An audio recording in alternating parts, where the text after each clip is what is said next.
अक्टूबर 2024 कश्मीर का एक गांव। रात का समय था। बूढ़े दादा और दादी के बीच कुछ बच्चे आग के सामने बैठे आग ताप रहे थे।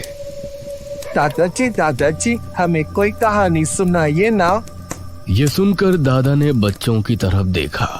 बच्चों, आज के जमाने में जहाँ बच्चे मोबाइल फोन में लगे रहते हैं, वहाँ तुम मुझसे कहानी सुनाने की बात कर रहे हो। दादाजी, जो कहानियाँ इंटरनेट पर होती है वो तो हमने बहुत सुनी है, आज आप कुछ सुनाइए ना।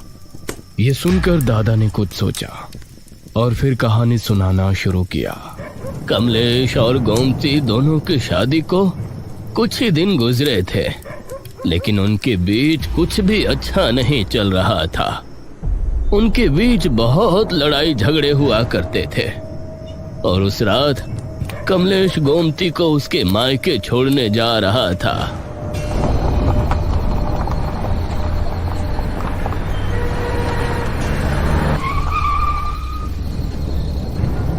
क्या हुआ?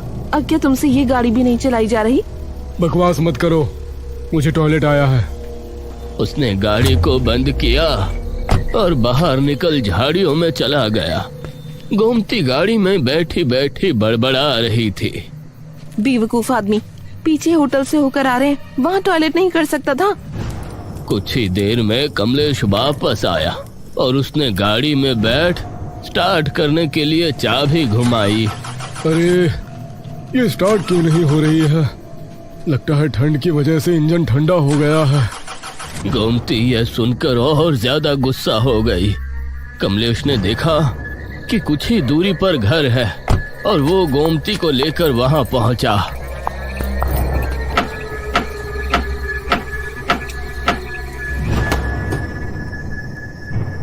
अरे बच्चों, कौन हो तुम लोग? माँ जी, हमारी गाड़ी खराब हो गई है, क्या हम सुबह तक यहाँ रुक सकते हैं? हाँ, रुक सकते हो, जल्दी से अंदर आ जाओ, रात का समय है, इस समय बाहर घूमना ठीक नहीं। बूढ़ी ने इन दोनों को अंदर ले लिया। अब दोनों उस कमरे में जाकर सो जाओ, बाहर निकलना ठीक नहीं है। जी शुक्रिया माँ जी।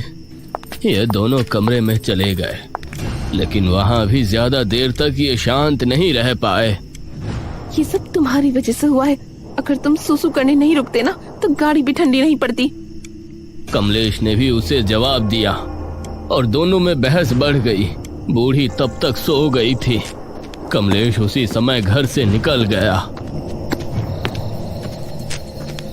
मैं तो गाड़ी में ही सो जाऊंगा, जब देखो बहस बहस और कुछ आता ही नहीं।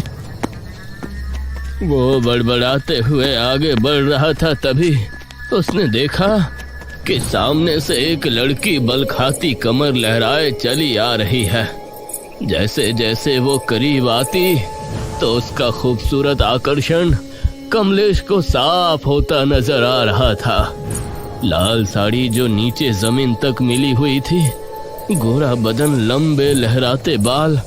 सर्द रात में कोई बूढ़ा भी उसको देख ले तो वो भी जवानी की दुआ मांगने लगे। वो कमलेश के करीब आई, उसने नजरें मिलाई और फिर बिना कदमों को रोके आगे बढ़ गई। न जाने क्या नशा था उसके सौंदर्य में। कमलेश बिना कुछ सोचे समझे उसके पीछे हो लिया। इस तरफ अब गोमती को भी अपनी गलती का एहसास होने लगा था। मैंने कुछ ज्यादा ही बोल दिया, इतना नहीं कहना चाहिए था। वो धीमे कदमों से कमरे से बाहर निकली, लेकिन उसका हाथ कुर्सी से टकराया। कौन है? तुम इतनी रात में कमरे से बाहर क्या कर रही हो? कुछ नहीं माँ जी, हम दोनों का झगड़ा हो गया था तो वो बाहर चले गए, अब उनको ही देखने जा रही हूँ। ये सुनकर बूढ़ी के चेहरे का रंग सा उड़ गया। मैंने तुम लोगों से कहा था ना, कमरे से बाहर ना निकलना, चलो अब जल्दी से। बूढ़ी गोमती को साथ लिए बाहर निकली। गोमती को भी जब दूर दूर तक कमलेश नजर नहीं आया तो वो परेशान हो उठी। बूढ़ी आगे बढ़ती जा रही थी और सामने एक गुफा नजर आने लगी थी।